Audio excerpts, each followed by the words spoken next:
The first thing Officer Ryan Collins noticed wasn't the woman. It was the number. A bright green screen glowed beneath the afternoon sun, reflecting against the polished glass of the downtown ATM. As the receipt slowly emerged from the machine, one line of text caught his attention before anything else. Available balance, $3, 018, 462.77. Ryan stopped walking.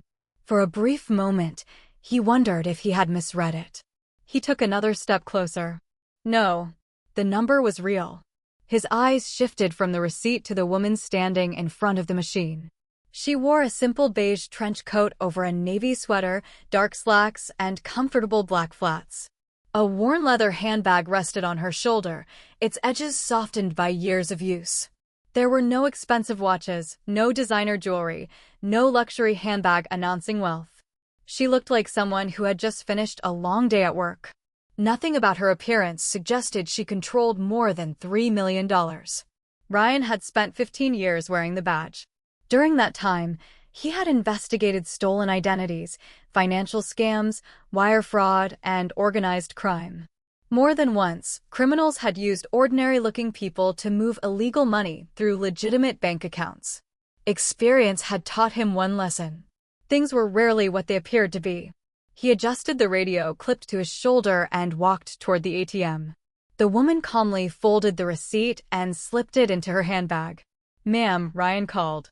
She turned with a polite smile. "Good afternoon, officer." Her voice was calm, unhurried. Ryan studied her carefully. "Would you mind telling me whose account you just accessed?" The woman looked mildly surprised.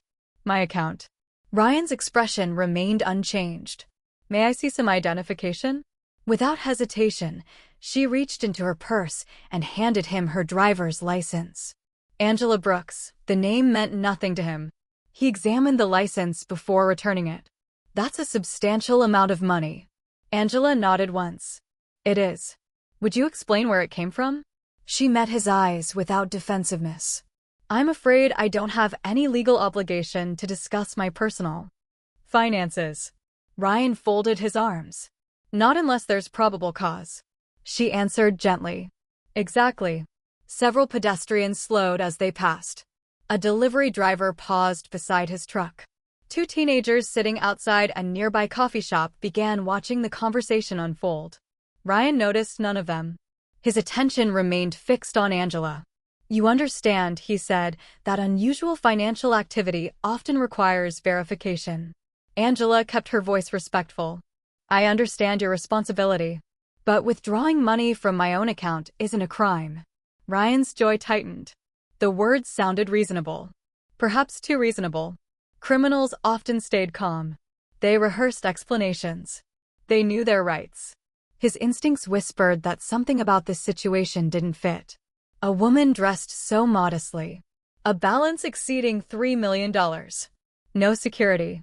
No luxury vehicle. No visible lifestyle matching that level of wealth. The pieces refused to fit together. He reached for his radio. "Dispatch." The reply crackled almost immediately. "Go ahead. I need a financial fraud unit to respond to First National Bank on Jefferson." Angela slowly exhaled. "Officer Collins." Ryan looked up. "You know my name?" She nodded toward the nameplate on his uniform. "I'd like to cooperate. But I also believe you're making a serious mistake." Ryan remained firm. "If everything is legitimate, you have nothing to worry about." The crowd around them continued to grow. Someone quietly lifted a phone. Another person began recording. Angela noticed the cameras, but said nothing. She simply stood with quiet dignity. Ryan interpreted her silence as caution, not confidence. The fraud investigators were still 20 minutes away. He didn't intend to let a potential suspect leave. "Ma'am," he said evenly, "I'm placing you in temporary detention while we verify this account." Several people gasped. Angela looked at him for a long moment.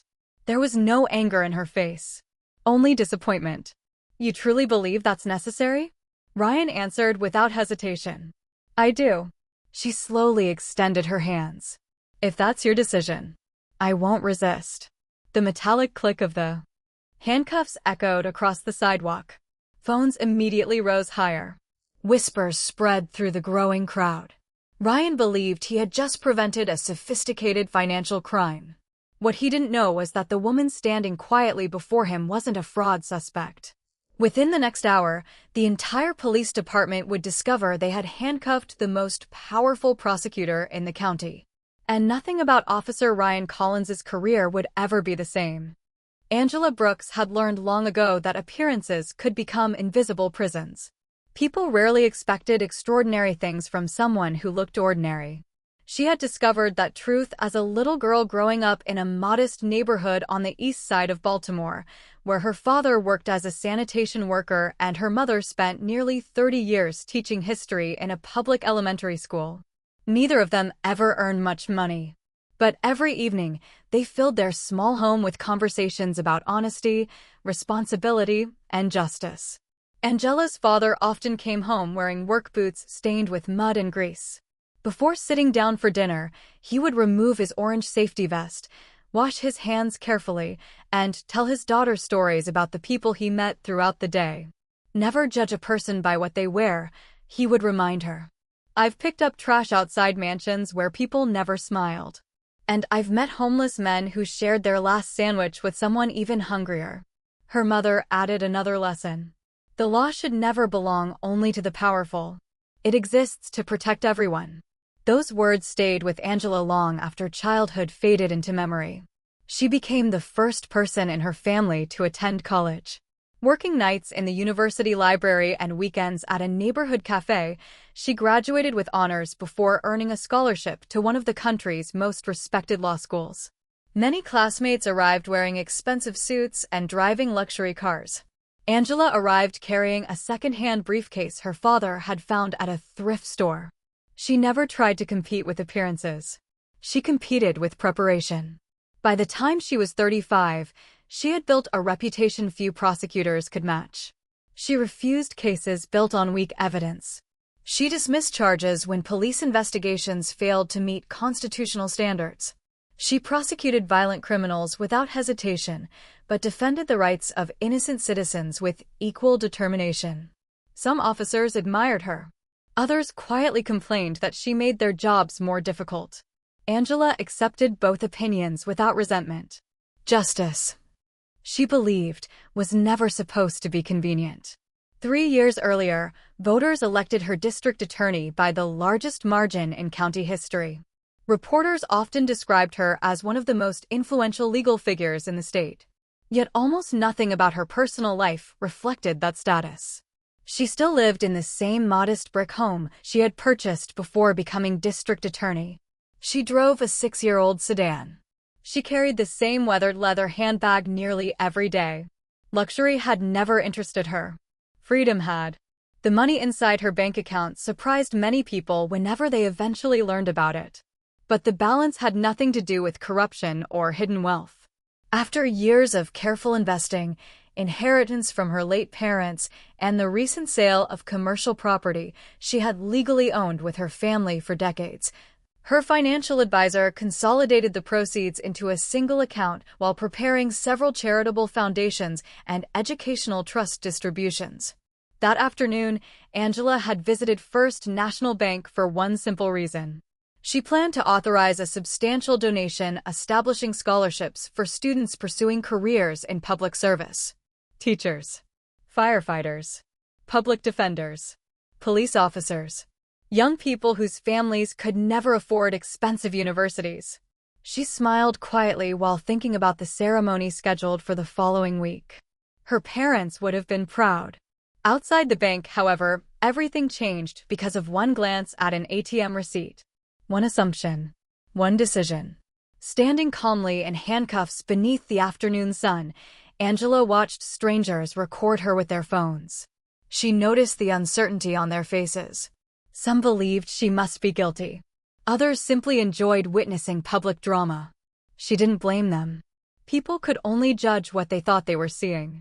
Officer Ryan Collins stood only a few feet away, convinced he was protecting the public from financial crime. Angela studied his expression carefully. There was no hatred in his eyes. No cruelty. Only certainty. And from years spent inside courtrooms, she knew something dangerous. About certainty. When people stopped asking questions, they often stopped searching for the truth. Within minutes, that truth would begin revealing itself. And it would force an entire police department to confront a mistake no one had imagined possible. Officer Ryan Collins had built his reputation on instincts. For nearly 16 years, he had patrolled the streets of Brookdale County with an almost spotless record. He had arrested armed robbers, rescued children from abusive homes, and helped dismantle several sophisticated identity theft rings that had stolen millions from unsuspecting victims. His fellow officers respected him. His supervisors trusted him. Young recruits often asked to ride along during his shifts because they believed Ryan possessed something that couldn't be taught inside a police academy. He could read people. Or at least, that was what everyone believed. Experience had taught Ryan that criminals rarely looked like the villains shown in television dramas. They wore business suits. They smiled politely. They spoke confidently. Some even volunteered at churches or local charities while secretly laundering money behind respectable careers. Years of confronting deception had changed the way he viewed strangers. Instead of asking, "Who is this person?" his mind automatically asked, "What are they hiding?" That habit had protected him more than once. It had also quietly become part of who he was. 3 years earlier, Ryan had arrested a man driving an old pickup truck loaded with gardening equipment. Everything about the suspect appeared ordinary. Most officers would have waved him through. Ryan noticed a tiny inconsistency between the vehicle registration and the driver's explanation. Hours later, investigators discovered more than $4 million connected to an interstate fraud operation. The arrest made headlines. His captain publicly praised his attention to detail. The department awarded him a medal for outstanding investigative judgment. From that day forward, Ryan trusted his instincts even more. Whenever something felt wrong, he rarely questioned himself. He questioned everyone else. That confidence followed him into every investigation, including the one unfolding outside First National Bank. Standing beside Angela Brooks, Ryan watched the growing crowd gather around them. Several people whispered while recording the scene. A young couple stood across the street, their phones pointed directly at the handcuffed woman. An elderly man slowly shook his head but continued walking without saying anything. Ryan ignored them all. Public attention never influenced his decisions. Facts did. Or at least, what he believed were facts. He looked once more at Angela. Everything about her remained strangely calm. She wasn't arguing. She wasn't crying. She wasn't demanding a lawyer. She simply stood beneath the afternoon sunlight, hands secured behind her back, breathing steadily as though she had accepted something inevitable. Ryan found the silence unsettling. Most financial crime suspects became defensive within minutes. Some shouted. Others attempted to negotiate. Angela didn't either. Finally, Ryan spoke. "You're taking this remarkably well." Angela turned slightly toward him. "I've spent my career believing that emotions should never replace evidence." Ryan frowned. "What career is that?" She smiled faintly. "I think you'll find out soon enough." Her answer irritated him. It sounded less like fear and more like certainty. He interpreted it as confidence born from experience. Professional criminals often believed they could outsmart investigators. Perhaps she expected an expensive attorney to appear at any moment. Perhaps she assumed money could solve everything. Ryan had seen that attitude before. He wasn't impressed. His radio crackled. Unit 12, Financial Crimes Investigators are approximately 10 minutes out. Ryan acknowledged the transmission. Copy. Angela quietly looked toward the busy street. Traffic continued moving. Office workers hurried home. Life carried on around them while hers had unexpectedly stopped. After a long silence, she asked a single question. "Officer Collins." He looked at her. "Have you ever made an arrest that kept you awake at night?" Ryan answered immediately. "No." She nodded thoughtfully. "I hope that's still true tomorrow." Those words lingered in his mind longer than he expected. Before he could respond, 2 black police SUVs turned onto Jefferson Street and stopped sharply beside the curb. Detectives from the Financial Crimes Unit stepped out carrying tablets and evidence folders. Their lead investigator, approached Ryan confidently. What do we have? Ryan pointed toward Angela. Possible financial fraud. He held up the folded ATM receipt. Available balance exceeds $3 million. The detective glanced at the receipt, then at Angela, then back at Ryan. Without saying another word, he opened his tablet and entered her name into the state law enforcement database. Only seconds passed. Then the color slowly drained from his face. He looked up at Angela, then at Ryan. His voice became almost a whisper. Oh my God. Ryan felt his stomach tighten. What? The detective slowly turned the tablet toward him. Displayed across the screen was an official government profile accompanied by a familiar photograph.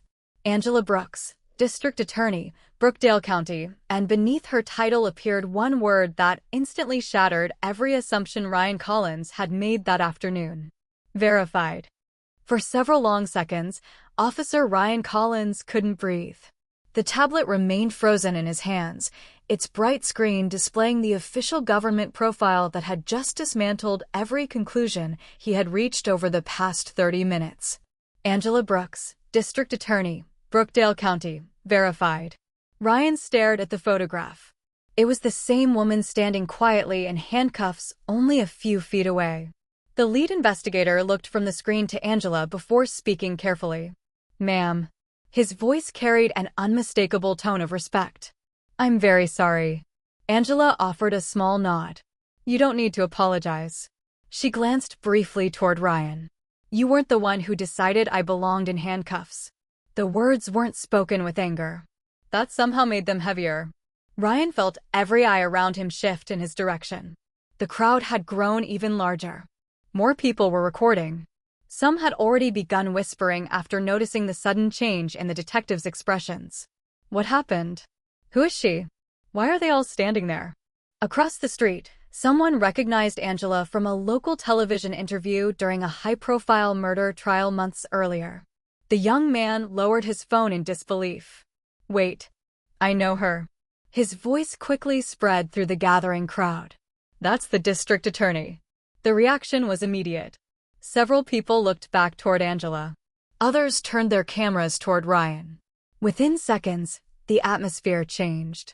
Just minutes earlier, the videos being recorded showed what appeared to be another routine arrest. Now they documented something entirely different. A police officer had publicly handcuffed the county's highest-ranking prosecutor without evidence of any crime. Ryan's heartbeat quickened. His confidence disappeared almost instantly. He looked toward Angela. She remained remarkably composed. The metal cuffs still circled her wrists. She had made no attempt to demand special treatment, no effort to announce her title, no dramatic declaration of authority. She had allowed the situation to unfold naturally, not because she accepted injustice, but because she wanted the truth to reveal itself on its own. The lead investigator stepped closer to Ryan. His voice dropped low enough that only nearby officers could hear. Remove the cuffs. Ryan hesitated. Not because he disagreed. Because his hands suddenly felt too heavy to move. The investigator repeated himself. Now. Ryan slowly reached for the handcuff key attached to his duty belt. The small piece of metal felt strangely unfamiliar in his fingers. He stepped behind Angela. His voice caught. He swallowed before trying again. I'm sorry. Angela answered quietly. I know you believe that. The handcuffs clicked open. For the first time in nearly half an hour, Angela rubbed her wrists gently before picking up her leather handbag from the sidewalk. No anger. No dramatic gestures. Only quiet dignity. The silence surrounding them became almost unbearable. At that exact moment, another police vehicle pulled to the curb. Police Chief Michael Reynolds stepped out. His expression immediately hardened as he recognized Angela. He walked directly toward her. Ms. Brooks, I received the call as soon as financial crimes verified your identity. Angela extended her hand politely. Good afternoon, Chief. He accepted the handshake with visible embarrassment. I cannot express how deeply sorry I am. Angela looked at him calmly. I appreciate that. But today isn't only about an apology. The chief frowned slightly. What do you mean? Angela glanced around the sidewalk. Dozens of phones were still recording. Bank employees stood silently near the entrance.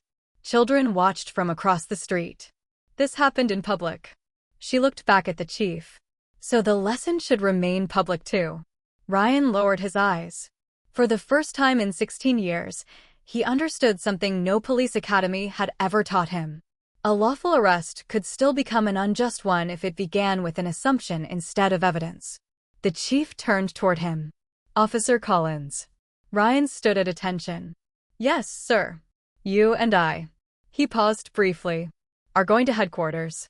Ryan nodded once. He already knew this wasn't simply an administrative meeting. Something much larger had begun. As Angela quietly entered the chief's vehicle instead of a patrol car, television news vans started arriving at the bank. The story was spreading faster than anyone could stop it.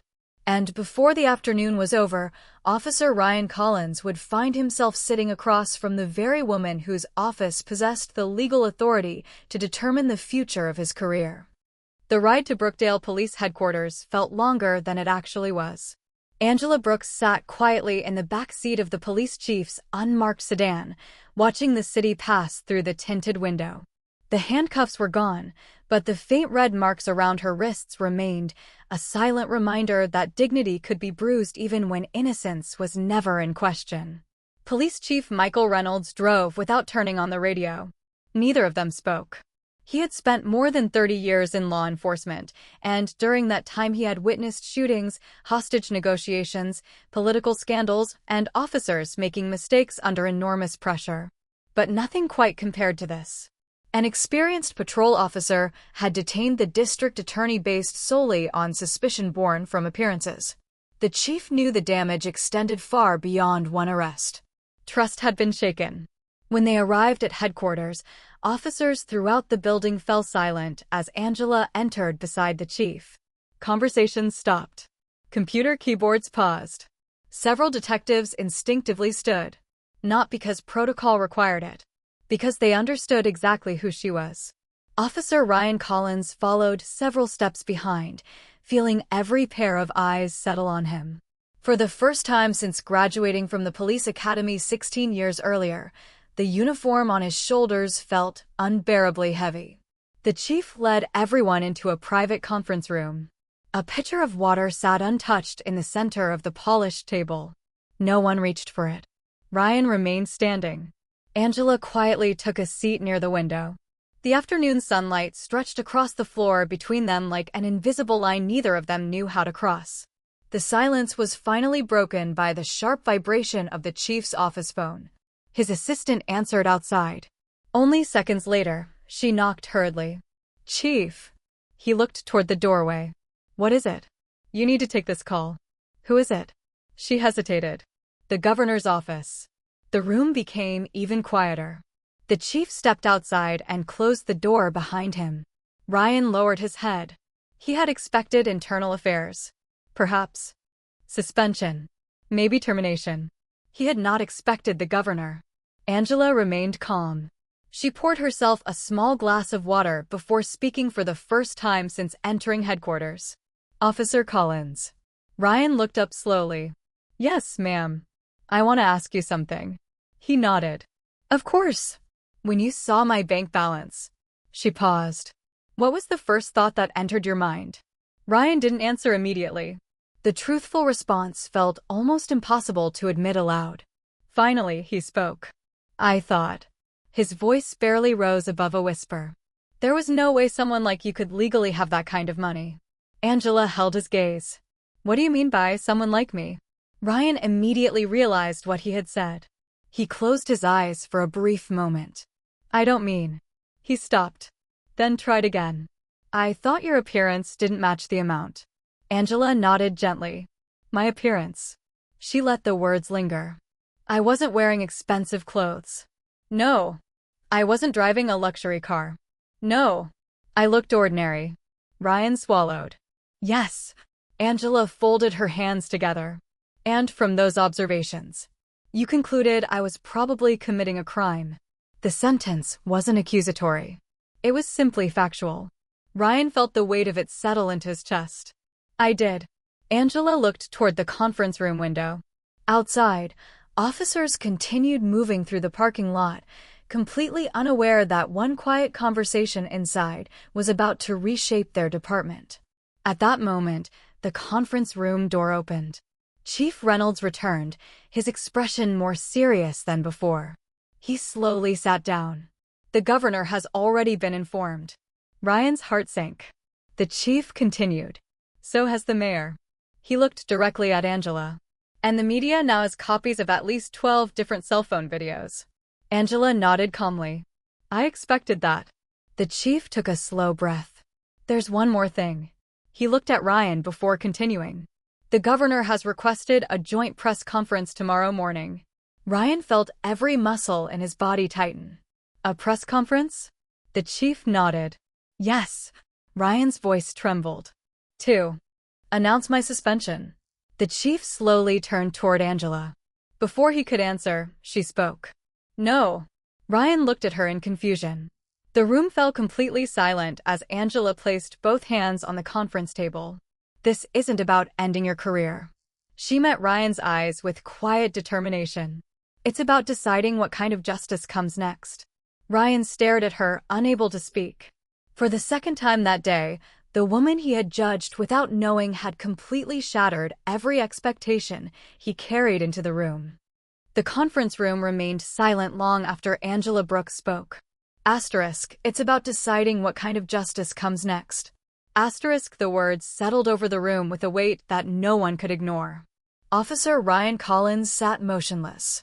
For the past hour, he had expected anger. He had prepared himself for accusations, for public humiliation, for the end of a career he had spent 16 years building. Instead, the woman he had wrongfully arrested seemed interested in something entirely different. Understanding. Chief Michael Reynolds leaned forward. Ms. Brooks, he began carefully, the governor's office believes tomorrow's press conference should reassure the public that accountability will be swift. Angela folded her hands on the polished oak table. I agree that accountability matters. She looked toward Ryan. But accountability and revenge are not the same thing. The chief nodded slowly, though he wasn't entirely sure where the conversation was leading. Angela rose from her chair and walked toward the large window overlooking the parking lot. Below, officers came and went, unaware that one conversation upstairs could change the culture of their department forever. She watched them for several seconds before speaking again. When I became district attorney, I promised myself something. Her reflection shimmered faintly in the afternoon sunlight. I would never allow one bad decision to define an entire person. She turned back toward the room. But I would also never ignore a harmful decision simply because someone had good intentions. Ryan listened without interrupting. Every sentence felt painfully honest. Angela walked slowly back toward the table. Officer Collins. He immediately looked up. Yes, ma'am. I want you to answer one question. He nodded. Honestly, if I had been wearing a designer suit. She paused. Driving a brand new luxury car. And carrying an expensive handbag. Would you have asked to see my identification? Ryan's mouth opened, then closed again. He searched for an answer that would somehow preserve his dignity. None existed. Finally, he whispered, no. The admission echoed through the room. Angela gave a slight nod. I appreciate your honesty. She didn't smile. She didn't criticize him. She simply accepted the truth. Then she asked another question. Would you have handcuffed a middle-aged white businessman wearing a tailored suit after seeing the same bank balance? Ryan stared at the conference table. The silence itself became his answer. Angela spoke softly. That's what makes today so important. It wasn't about the money. It wasn't even about me. She looked toward Chief Reynolds. It was about how quickly assumptions become certainty when appearance replaces evidence. The chief slowly removed his reading glasses. In more than 3 decades of policing, he had attended hundreds of disciplinary meetings. Most ended with blame. Very few ended with reflection. Angela continued. Our justice system is built on one simple principle. Innocent until proven guilty. She allowed those words to settle. But that principle doesn't disappear because someone looks different from what we expect. Ryan felt his chest tighten. He realized something he had never considered before. He had never questioned his assumptions because they had often led him to successful arrests. Success had quietly convinced him that instinct was enough. He now understood how dangerous that belief had become. Angela returned to her seat. She looked directly at Ryan. "I've reviewed your service record." His eyes widened slightly. "You've saved lives. You've received commendations. You've mentored young officers. You've served this community with courage." Ryan felt both gratitude and shame at the same time. "And that's precisely why this conversation matters." She leaned forward slightly. "When experienced officers stop questioning themselves, young officers learn to stop questioning them too." No one spoke. The room had become almost completely still. Finally, Angela took a slow breath. "Tomorrow morning, the public will expect punishment." She glanced at the chief. "They'll expect outrage." Then she looked back at Ryan.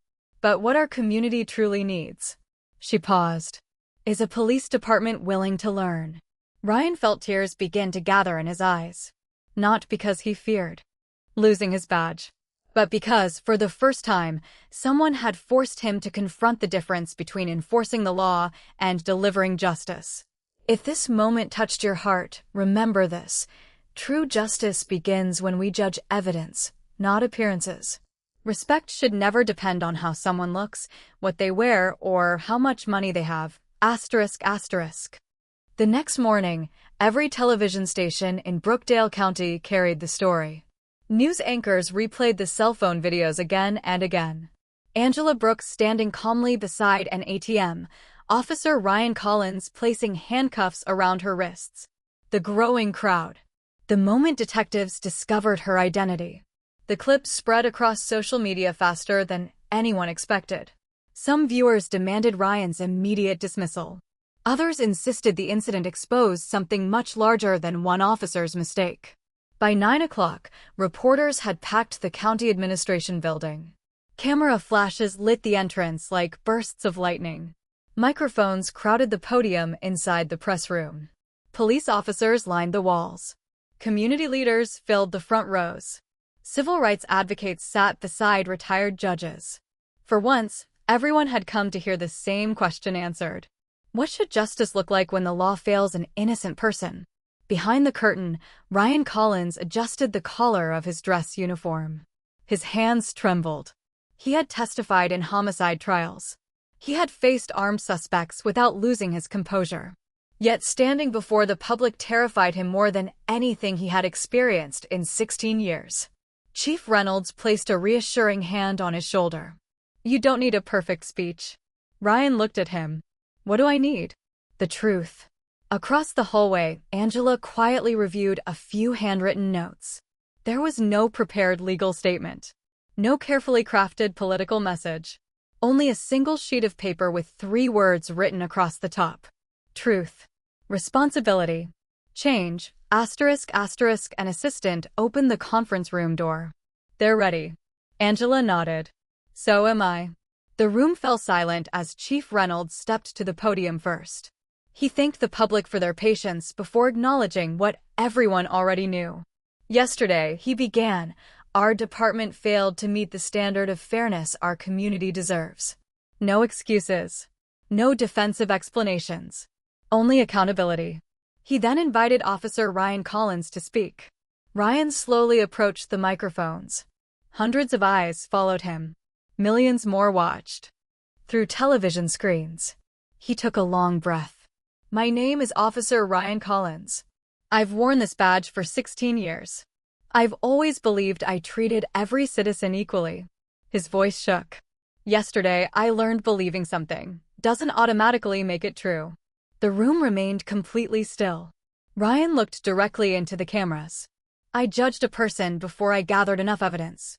I allowed appearance to influence suspicion. I convinced myself I was following instinct. But instinct without humility becomes prejudice." Several reporters stopped typing. The honesty in his voice caught them by surprise. Ryan continued. "I wrongfully handcuffed District Attorney Angela Brooks. But the most painful realization isn't that I arrested the wrong person." He swallowed hard. "It's that I might have made similar assumptions before, without ever realizing it. A quiet murmur spread through the audience. Ryan lowered his head. I cannot change yesterday, but I can spend every day after it becoming a better officer than I was before. When he stepped away from the podium, the room remained silent. Not because people disapproved, because they were listening. Angela walked forward next. She looked toward Ryan before facing the audience. I accept Officer Collins' apology. Camera shutters clicked rapidly. But today isn't about forgiveness alone. She looked around the room. If this story only ends with one officer being punished, then we've learned nothing. She allowed those words to settle before continuing. Our justice system depends on evidence. So should our first impressions.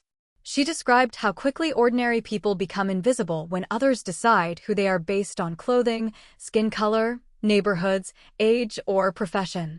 We cannot ask citizens to trust the law if the law first asks whether they look like they belong. A standing ovation began quietly near the back of the room. Then another. Soon the entire audience rose to its feet. Even veteran officers joined them. Ryan remained standing beside the stage, overwhelmed. He realized the applause wasn't celebrating perfection. It was honoring something much harder, the courage to admit failure. As the applause slowly faded, Angela turned toward Chief Reynolds. I have one final recommendation. The chief nodded. We're listening. Angela smiled gently. I think it's time every officer in this department receives training. She paused. Designed and taught by the person they arrested yesterday. The room fell silent once more. Then every eye turned toward Ryan. He understood in that instant that his greatest trial had never been the arrest itself. It was whether he possessed the humility to become the first student. If this moment touched your heart, remember this. Real strength is not found in never making mistakes. It is found in having the courage to face them, learn from them, and ensure they never happen to someone else. The room remained silent after Angela Brooks finished speaking. I think it's time every officer in this department receives training, designed and taught by the person they arrested yesterday. For a moment, no one moved.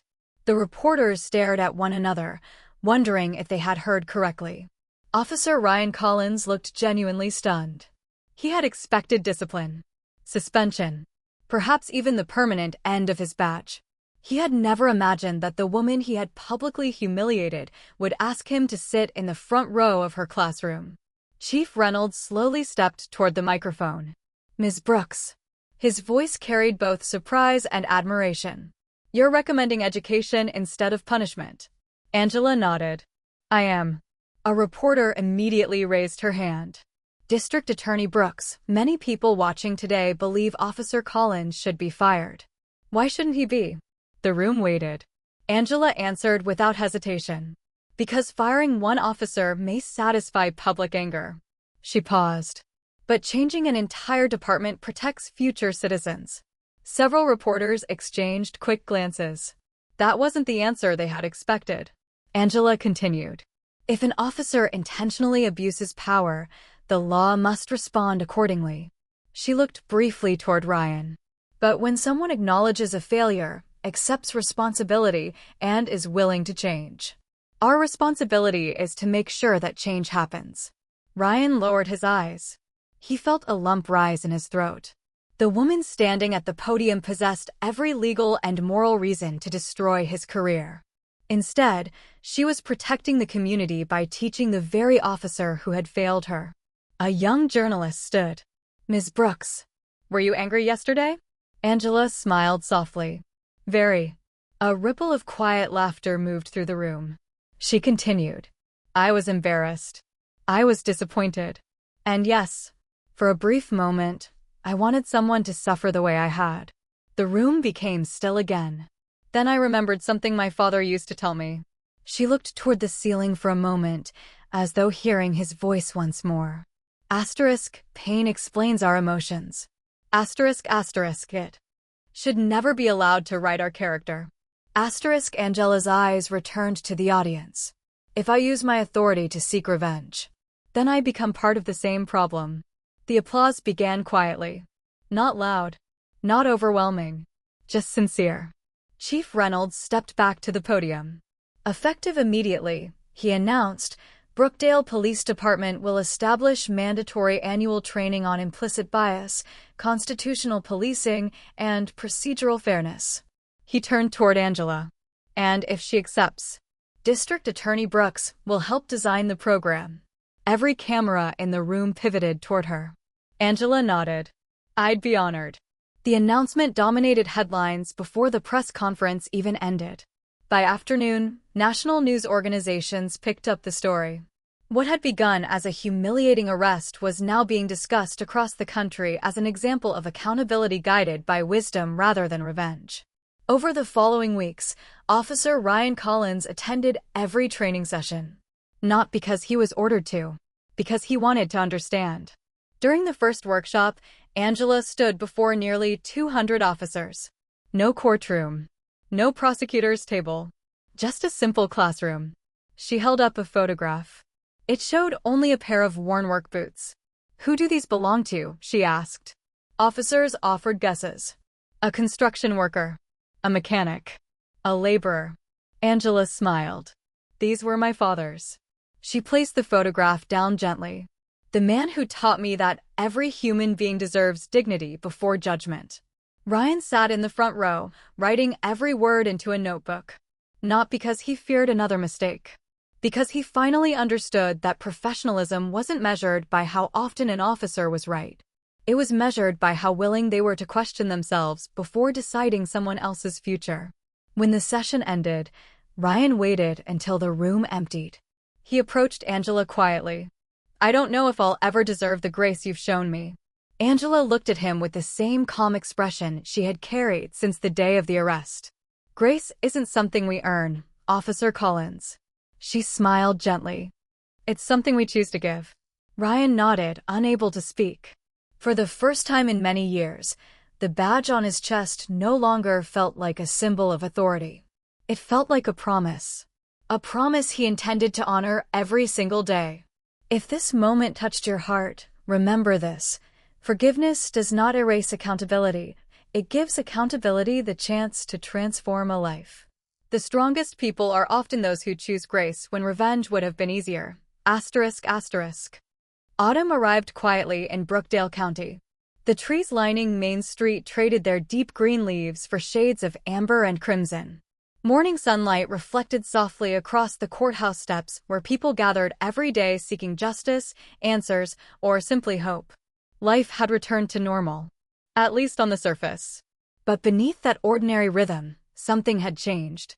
Inside the Brookdale Police Department, the training Angela Brooks had helped create was no longer viewed as a disciplinary requirement.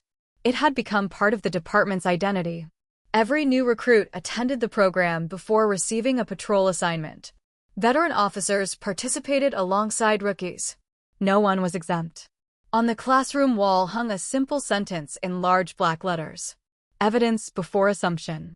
Dignity before judgment. No officer entered that room without reading it.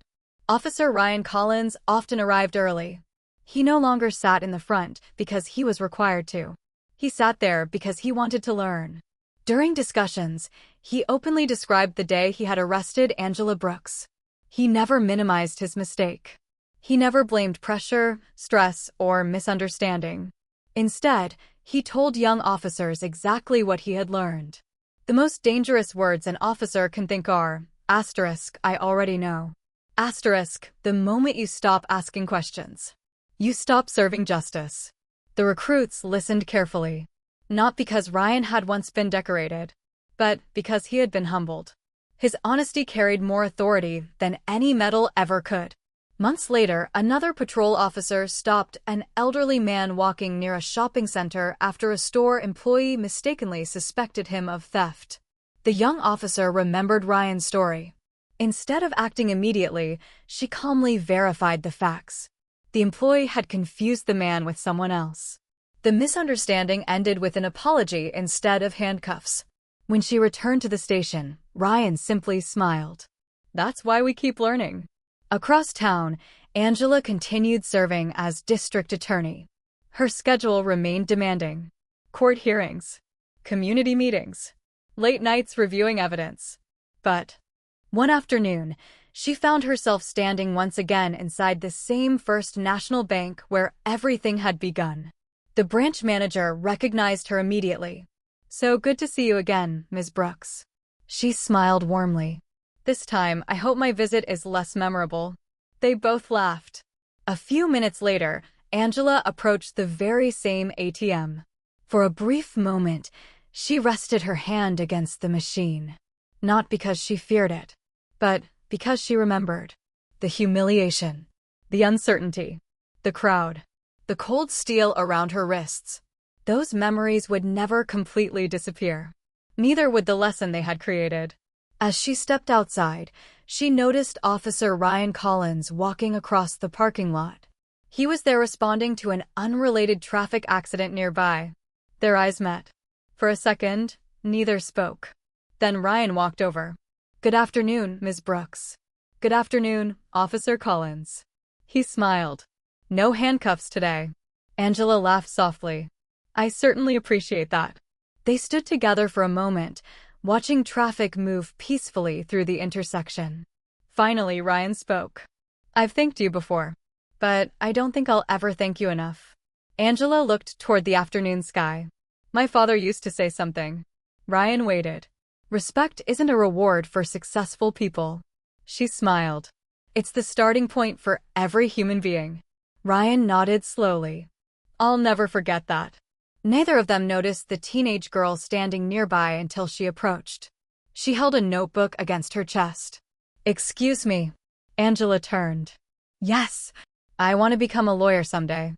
She looked shyly between Angela and Ryan. "My teacher told us about what happened. I just wanted to say, thank you both." Ryan looked surprised. The girl continued. "You showed everyone that admitting you're wrong isn't weakness." Then she looked at Angela. "And you showed everyone that kindness doesn't make you weak either." Angela felt her eyes grow warm. She gently placed a hand on the girl's shoulder. "Promise me something." The teenager nodded eagerly. "When you become a lawyer, never forget to see the human being before you see the case." "I promise." The girl walked away with a smile that seemed brighter than the afternoon sun. Ryan watched her disappear into the crowd. "So that's your legacy." Angela shook her head gently. "No." She looked around at the people crossing the street, parents pushing strollers, workers heading home, students laughing together, strangers passing one another without knowing their stories. "This is," she smiled quietly, "a community that remembers every citizen deserves respect before judgment." The wind carried fallen leaves across the sidewalk as they stood in peaceful silence. No cameras. No applause. No headlines. Only two people forever changed by one painful mistake and by one courageous decision to answer injustice not with vengeance, but with grace. And in that quiet moment, justice spoke its loudest truth. Not through punishment, but through humanity.